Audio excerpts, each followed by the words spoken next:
في Ziarul Quran karya Syahid Said Qutb, terjemah bahasa oleh Datuk Yusof Zaki. Semoga Allah memberkati mereka. Tafsiran ayat-ayat 204 ke ayat 207 surah Al-Baqarah. Dan di antara manusia terdapat orang yang engkau kagumi oleh tutur katanya dalam urusan kehidupan dunia, dan ia mempersaksikan Allah atas kebenaran isi hatinya, sedangkan sebenarnya dialah musuh yang paling ketat. Ayat 204. Dan apabila dia beredar di bumi, dia berusaha untuk melakukan kerosakan yang membinasakan tanaman dan turunan. Sedangkan Allah tidak sukakan kerosakan. Ayat 205. Dan apabila dikatakan kepadanya, bertakwalah kepada Allah, ia terus dikongkong oleh kebanggaan untuk melakukan dosa. Oleh itu, padanlah baginya balasan neraka Jahanam, dan sesungguhnya neraka Jahanam itu seburuk-buruk kediaman.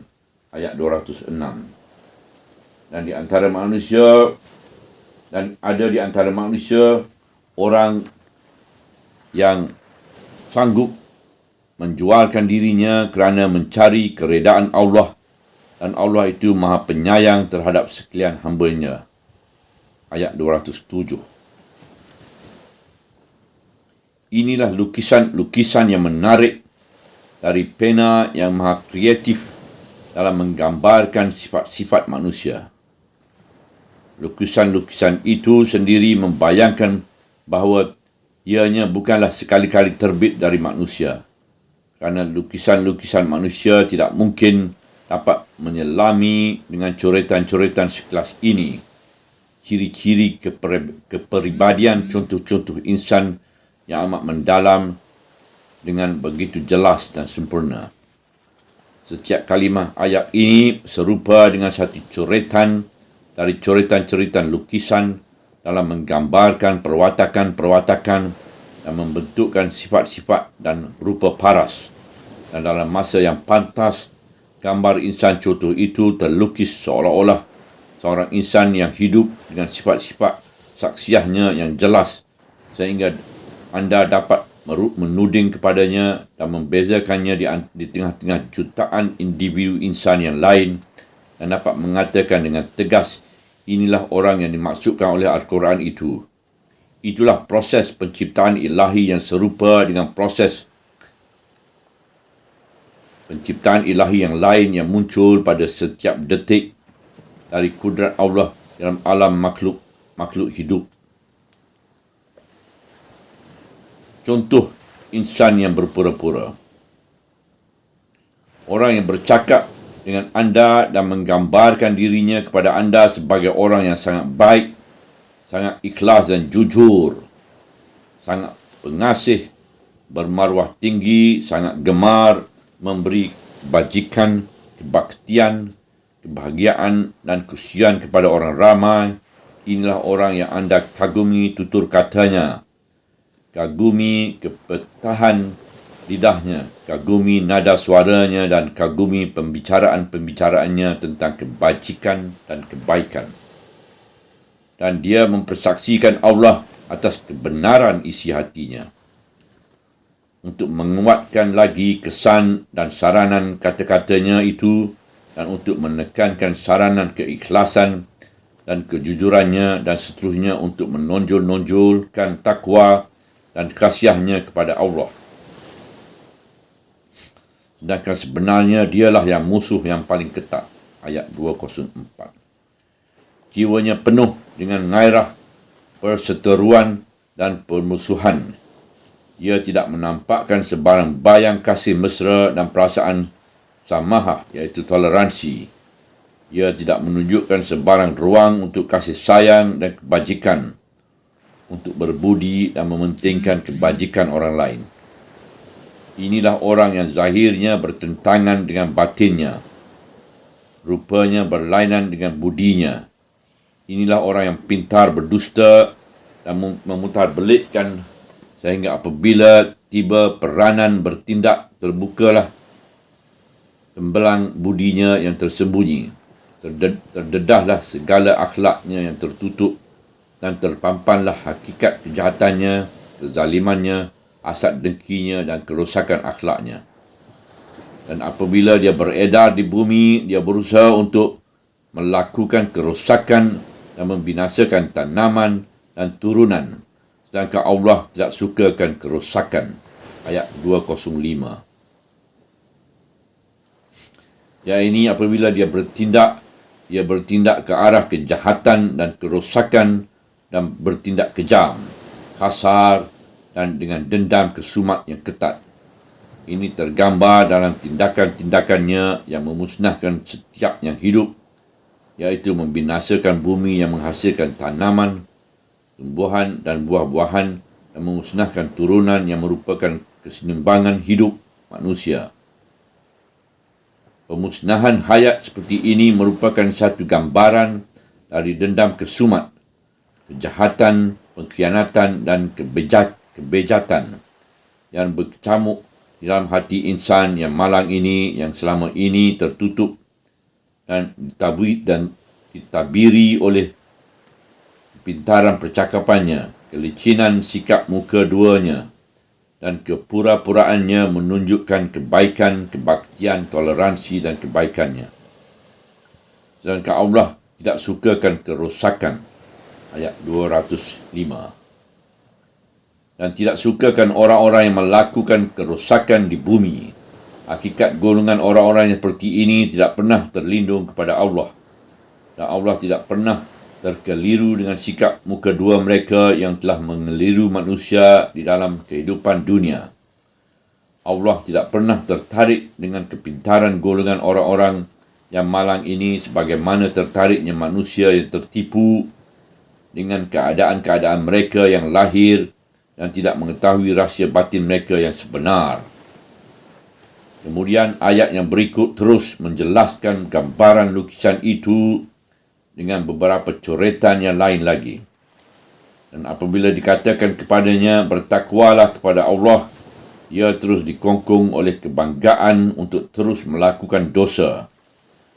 Oleh itu padanlah baginya balasan neraka jahanam, dan sesungguhnya neraka jahanam itu seburuk-buruk kediaman. Ayat 206. Apabila ia bertindak melakukan kerosakan di bumi, iaitu memusnahkan tanaman dan turunan, melakukan kebinasaan dan kehancuran di sana-sini, dan meluahkan segala dendam kesumat, kejahatan dan kebejatan. Apabila ia melakukan semua ini lalu ditegur dan dinasihatkan dengan dakwah, bertakwalah kepada Allah dengan tujuan mengingatkan supaya takut dan merasa malu kepada Allah dan gentar terhadap kemurkaannya, maka ia terus memberontak menentang nasihat itu. Ia merasa begitu angkuh untuk menerima nasihat supaya bertakwa dan merasa begitu sombong untuk ditegur kesalahannya dan dibetulkan kesilapannya. Ia merasa bangga bukan dengan kebenaran, keadilan dan kebaikan, tetapi dengan perbuatan-perbuatannya yang berdosa. Ia berbangga dengan jenayah, dosa dan kesalahannya. Ia mengangkat kepalanya dengan angkuh menentang kebenaran yang diperingatkan kepadanya. Ia mengangkat kepalanya dengan sombong di hadapan Allah tanpa malu, aib, sedangkan dialah juga yang pernah mempersaksikan Allah atas kebenaran isi hatinya. Dia berpura-pura baik, ikhlas, jujur dan sopan santun. Itulah coretan yang menyempurnakan gambaran lukisan itu.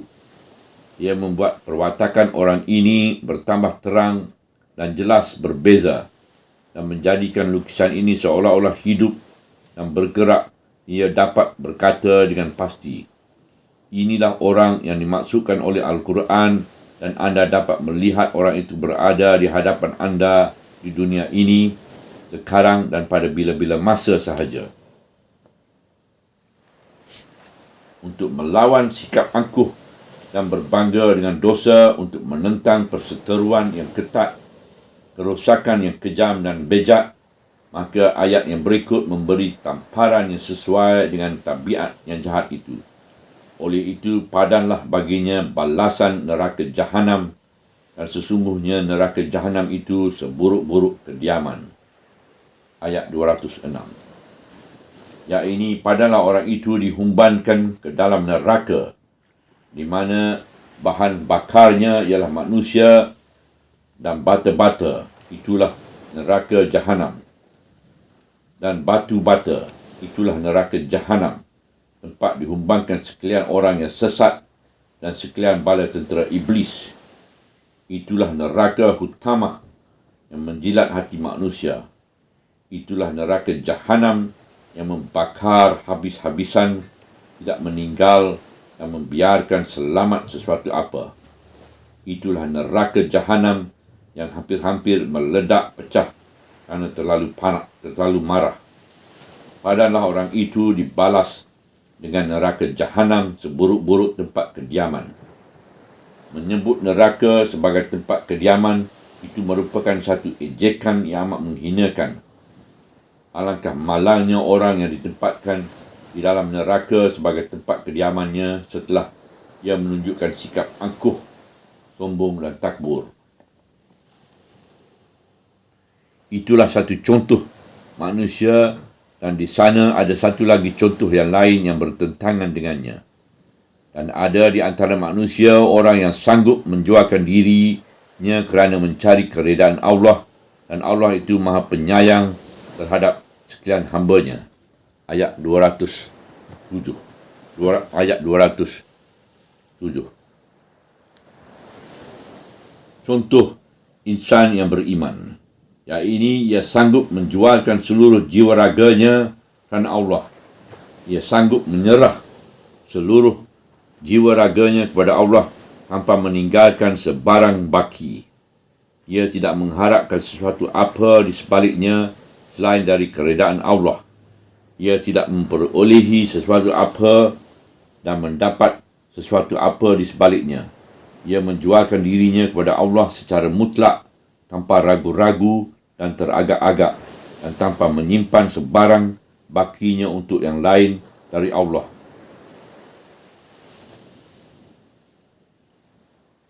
Ungkapan ini mungkin diertikan dengan makna yang lain, iaitu dengan makna membeli, tetapi membawa kepada tujuan yang sama, iaitu ayat ini mungkin bermakna dia sanggup membeli dirinya dengan segala harta dan kesenangan hidup dunia untuk membebaskan dan memberikan dirinya semata-mata untuk Allah, agar tiada lagi sesuatu hak yang lain yang bergantung dengan dirinya selain dari hak Allah.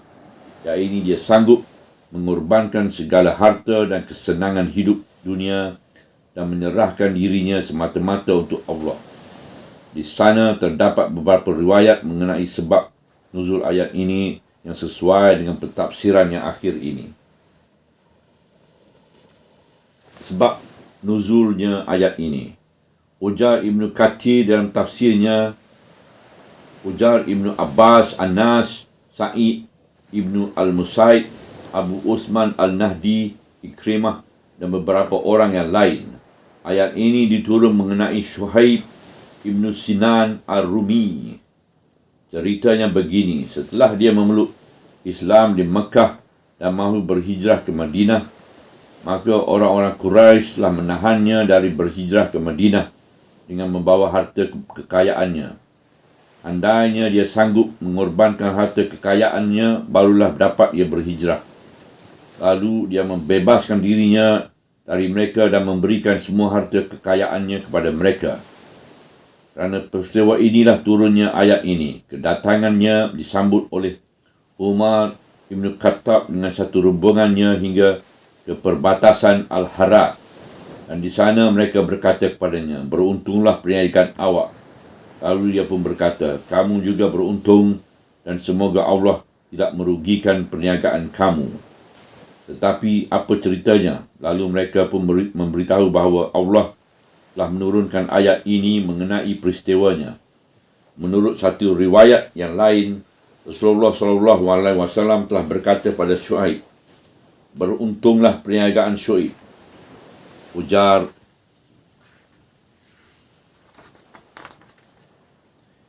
Ibnu Mardawah, "Kami telah diceritakan oleh Muhammad Ibnu Ibrahim, kami telah diceritakan oleh Muhammad Ibnu Abdullah Ibnu Mardawah, kami telah diceritakan oleh Sulaiman Ibnu Daud, kami telah diceritakan oleh Ja'far Ibnu Sulaiman Ad-Dabbi, kami telah diceritakan oleh Auf dari Abu Uthman Al-Nahdi daripada Syuaib," katanya, "Sewaktu aku hendak berpindah dari Mekah ke Madinah untuk bersama Nabi SAW, kaum Quraisy telah berkata kepadaku, 'Wahai Syuaib, dahulu awak datang kepada kami tanpa mempunyai sebarang harta, dan kini bagaimana awak hendak keluar dari sini dengan membawa harta? Ini tidak mungkin sama sekali berlaku.' Lalu aku berkata kepada mereka, 'Bagaimana jika aku serahkan semua harta kekayaanku? Adakah kamu akan melepaskan aku keluar dari sini?' Jawab mereka, 'Ya.' Lalu aku menyerahkan semua harta kekayaanku kepada mereka, dan mereka pun membebaskan aku. Kemudian aku keluar dari Mekah dan akhirnya sampai ke Madinah." Apabila cerita ini sampai kepada Rasulullah SAW, beliau pun bersabda, Untunglah Syuaib 2 kali. Sama ada ayat ini turun kerana peristiwa ini atau sesuai dengan peristiwa ini, namun skupnya lebih jauh dari sesuatu peristiwa yang tertentu. Dan seseorang yang tertentu sahaja. Ia melukiskan satu gambaran jiwa dan menggariskan sifat-sifat satu contoh insan yang tertentu yang dapat dilihat contoh-contoh yang sama dengannya di kalangan umat manusia di sana sini. Lukisan pertama dengan tepat menggambarkan sifat-sifat setiap munafik yang berpura-pura, pintar berbicara tetapi berhati kejam, bertabiat jahat, bermusuh ketat dan mempunyai fitrah yang rosak. Lukisan yang kedua dengan tepat menggambarkan sifat-sifat setiap mukmin yang mempunyai keimanan yang tulus pada Allah semata-mata dan memandang rendah pada segala harta dan kesenangan hidup di dunia. Kedua-duanya merupakan dua contoh insan yang terkenal di dunia manusia. Kedua-duanya dilukiskan oleh pena ilahi yang maha kreatif dengan gambaran yang penuh sejarah. Ia meletakkan dua contoh ini di hadapan mata manusia supaya mereka dapat meneliti mukjizat Al-Quran dan mukjizat penciptaan manusia dengan sifat-sifat perbezaan yang begitu jauh yang wujud di antara insan yang munafik dengan insan yang beriman. Dan supaya mereka dapat mempelajari watak-watak kedua insan ini agar mereka tidak tertipu dengan kata-kata bersalut madu dan sifat-sifat berpura-pura yang menarik, dan seterusnya supaya mereka berusaha mencari hikmat yang sebenar di sebalik kata-kata yang berbunga-bunga dan nada-nada palsu, di sebalik sikap muka dua, pura-pura dan hiasan ala-ala soleh. Di samping mempelajari dari kedua-dua contoh insan itu bagaimana hendak mengenal nilai-nilai di dalam neraca keimanan. Subhanallah, walhamdulillah, wa la ilaha illallah, wallahu akbar, wa la hawla wa la quwata illa billahil aliyyil azim, wa la hawla wa la quwata illa billahil aliyyil azim, wa la hawla wa la quwata illa billahil aliyyil azim.